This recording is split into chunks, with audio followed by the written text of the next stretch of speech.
Pendant 7 ans, plus de 25 000 jeunes hommes appelés du contingent vont perdre la vie en Afrique du Nord, soit une 50aine par semaine. Ils ne souhaitaient que profiter de la vie, et c'est avec angoisse, appréhension, mais avec courage qu'ils franchirent la Méditerranée à l'appel de la patrie. Ce n'est que le 26 septembre 2002 que fut créée par le président Jacques Chirac la journée nationale en hommage aux morts pour la France pendant la guerre d'Algérie et les conflits au Maroc et en Tunisie. Auparavant, aucune date officielle ne reconnaissait le sacrifice de toutes ces victimes. Le 5 décembre 2002, 40 ans après la fin des hostilités, est la date de l'inauguration d'un monument national érigé quai Branly sur les bords de la Seine à Paris. Défilent nuit et jour les noms de tous les morts pour la France en Afrique du Nord. C'est en ce lieu et devant les monuments aux morts de nos villes et nos villages que nous nous rassemblons tous les ans pour rendre un hommage solennel à nos frères d'armes, souvent restés dans l'oubli. Les voici qui réapparaissent en cette journée, eux qui ont été inhumés dans la plus grande discrétion. Le 5 décembre est bien sûr le jour où l'on doit se souvenir et se recueillir, car c'est le jour où la France a reconnu les souffrances et le sacrifice de milliers de militaires, mais aussi de civils, dans ces années tragiques que notre pays a connues. Souhaitons voir pendant longtemps les drapeaux s'incliner le 5 décembre en leur mémoire. Vive la France!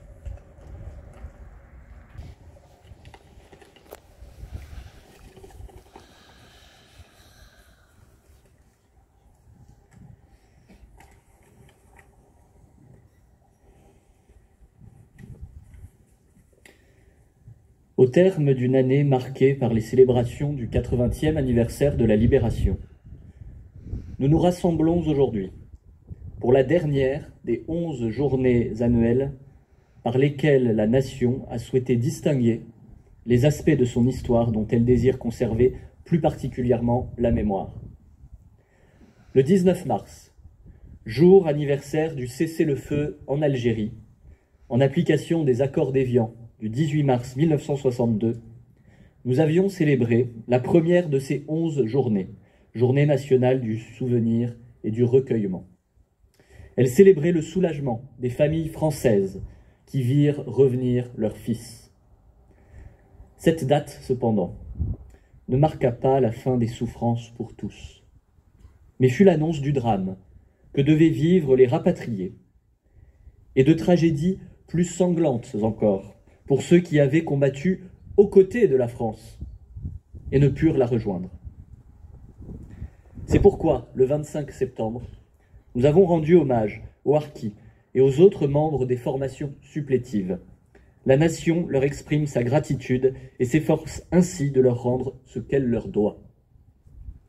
La coexistence de ces 3 journées démontre l'importance, l'actualité et la complexité des mémoires de la guerre d'Algérie et des combats du Maroc et de la Tunisie. Elles témoignent de la place qu'elles occupent encore dans la conscience nationale. Cette mémoire est vivante. Des centaines de milliers d'hommes revinrent blessés dans leur chair et dans leur âme. Nombre d'entre eux sont toujours parmi nous et doivent porter encore aujourd'hui des souvenirs qu'ils étaient trop jeunes pour vivre sans dommage, des souvenirs qui, malgré l'âge, ne seront jamais oubliés. Des générations ont passé, mais leurs enfants, petits-enfants, arrière-petits-enfants souvent, ont hérité de ces souvenirs.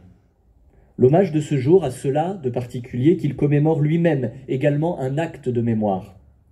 Le 5 décembre 2002, en effet, le président Jacques Chirac inaugurait le mémorial national érigé sur le quai qui porte désormais son nom. Au bord de la Seine, on peut lire depuis cette inscription.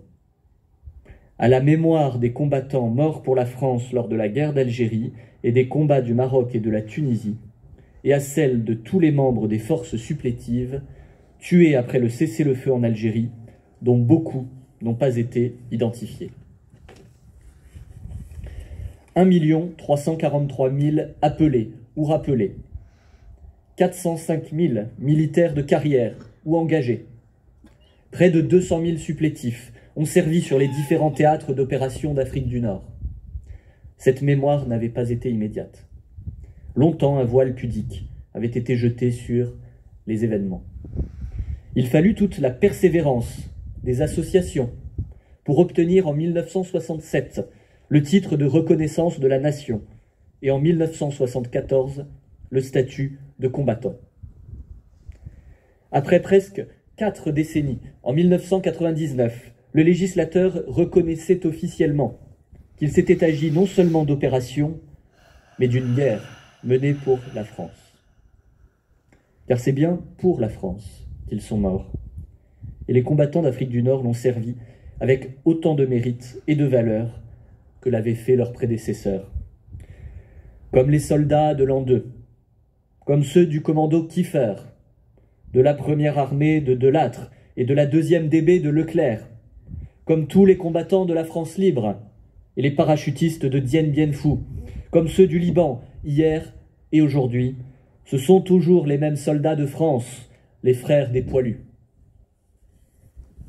À leur suite, par le sang versé, ils ont gagné le droit que personne ne pourra jamais leur enlever, prendre place dans cet immense cortège des morts pour la France commémorés le 11 novembre dans chacune de nos villes.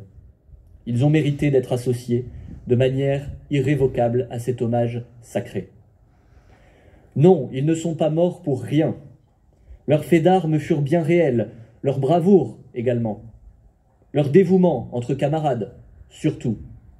Dans la dureté des combats, devant l'horreur endurée, ils ont tenu pour tous ceux qui comptaient sur eux. Au lieu de la mémoire nationale, ce mémorial, inauguré le 5 décembre 2002, continue l'œuvre du souvenir. Sur sa colonne centrale, mention, fut ajoutée en 2010 des victimes civiles françaises de la guerre d'Algérie.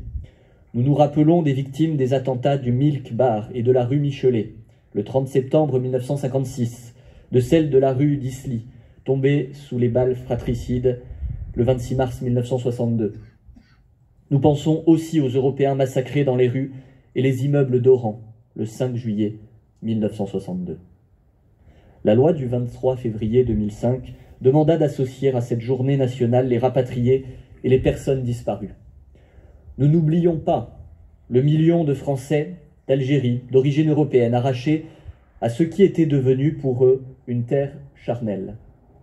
Nous n'oublions pas les personnes disparues et leurs familles qui doivent porter le poids d'un héritage d'ombre et d'absence. Nous gardons tous ces souvenirs dans leur diversité, qui est le reflet des vies qui les ont portées, des vies qui avaient chacune une valeur immense. Vive la République et vive la France.